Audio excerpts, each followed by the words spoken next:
ఏ ప్రభుత్వం పెట్టిన విధంగా 1.46 లక్షల కోట్లు అప్పులు చేసిపోయింది అధ్యక్ష. దీన్ని అదేవిధంగా కేంద్ర ఆర్థిక సంఘం నిధులు ముందుగానే కాజేశారు అధ్యక్ష. ఇవన్నీ ఎక్కడ పోయావని ఒకసారి ఆలోచన చేసే అధ్యక్ష. జగన్మోహన్ రెడ్డి గారి విలాసాలకు వైఎస్ఆర్ పార్టీ సంబంధించినటువంటి నాయకులకు, మంత్రులకు, ఎమ్మెల్యేల యొక్క జలసాలకు ఇన్ని అప్పులు చేశారు అధ్యక్ష. ప్రజలకు పోలేదు ఇవి. ఈరోజు ప్రజలు ఇబ్బంది పడే పరిస్థితి, అప్పులతో, వడ్డీలతో. ఈరోజు కొత్త ప్రభుత్వం 8 నెలల కాలంలోనే ఈ అప్పులు కట్టడానికి 71,000 రూపాయలు అసలు వడ్డీ కట్టడానికి ఇబ్బంది పడే పరిస్థితి తీసుకొచ్చింది గత ప్రభుత్వం అని తెలియజేస్తున్నాను అధ్యక్ష.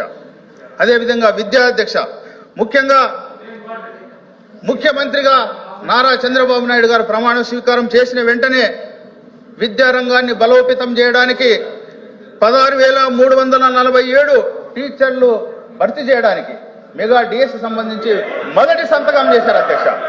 అదే గత 5 సంవత్సరాలుగా జగన్మోహన్ రెడ్డి ప్రభుత్వం చెప్పింది ఒకటే అధ్యక్ష. జగన్ అన్న వస్తే జనవరిలో జాబ్ క్యాలెండర్ వస్తుంది అన్నారు అధ్యక్ష. 1 జనవరి పోయింది అధ్యక్ష, 2 జనవరి పోయింది అధ్యక్ష, 3 జనవరి పోయింది, 4 పోయింది, 5 పోయింది, 6 జనవరి వస్తే జగన్ అనే పోయాడు అధ్యక్ష. నిర్వీర్యం చేశాడు అధ్యక్ష, నాశనం చేశాడు అధ్యక్ష విద్యా వ్యవస్థను. దాన్ని సరిదిద్దడానికి ఈ కూటమి ప్రభుత్వం మొదటి సంతకంగా మెగా డిఎస్సి సంతకం పెట్టడం జరిగింది అధ్యక్ష.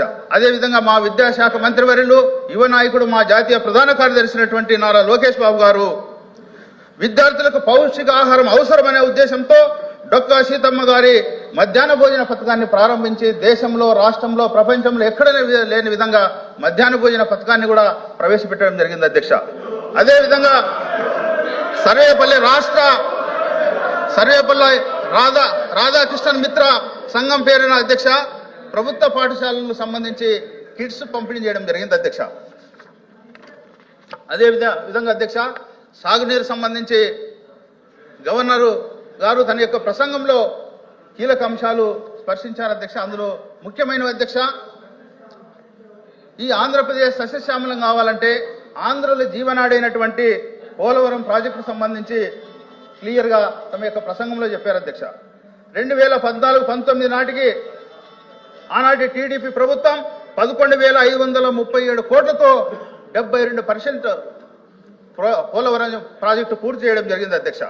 కానీ 2019లో జగనన్న పాలనలో కేవలం పోలవరం ప్రాజెక్టు 4,611 కోట్లతో కేవలం 3.8% మాత్రమే పూర్తి చేశారు అధ్యక్ష. అదేవిధంగా కేంద్రం ఇచ్చినటువంటి ఆ నిధుల్ని దారి మళ్లించడం వల్ల, ఈ పోలవరం నిర్లక్ష్యం చేయడం వల్ల డయాఫ్రమ్ వాళ్ళు పోయింది అధ్యక్ష. దీనికి సంబంధించి ఈ ఎన్డీఏ ప్రభుత్వం 2027 డిసెంబర్ నాటికి పూర్తి చేసి ముఖ్యమంత్రి హోదాలో చంద్రబాబు నాయుడు గారు ఈ పోలవరం ప్రాజెక్టుకు శంకుస్థాపన చేయబోతున్నారని కూడా ఈ సందర్భంగా నేను గుర్తు చేస్తున్నాను అధ్యక్ష. అదేవిధంగా కేంద్ర ప్రభుత్వం మొన్న ప్రవేశపెట్టినటువంటి బడ్జెట్లో 5,936 కోట్లు గ్రాంట్ కేటాయించింది అధ్యక్ష. 12,150 కోట్లు మిగతా అమౌంట్ కూడా కేటాయింపు చేసింది అధ్యక్ష. దీనికి సంబంధించి మొన్న బడ్జెట్లో ఆర్థిక మంత్రి నిర్మలా సీతారామన్ గారు సుదీర్ఘంగా చెప్పడం మనం అందరూ చూసాం అధ్యక్ష. అదేవిధంగా నదులు అనుసంధానం చేస్తూ గోదావరి నదికి సంబంధించి దాదాపు 3,000 టీఎంసీ నీళ్లు వృధా అయిపోతున్నాయి అధ్యక్ష.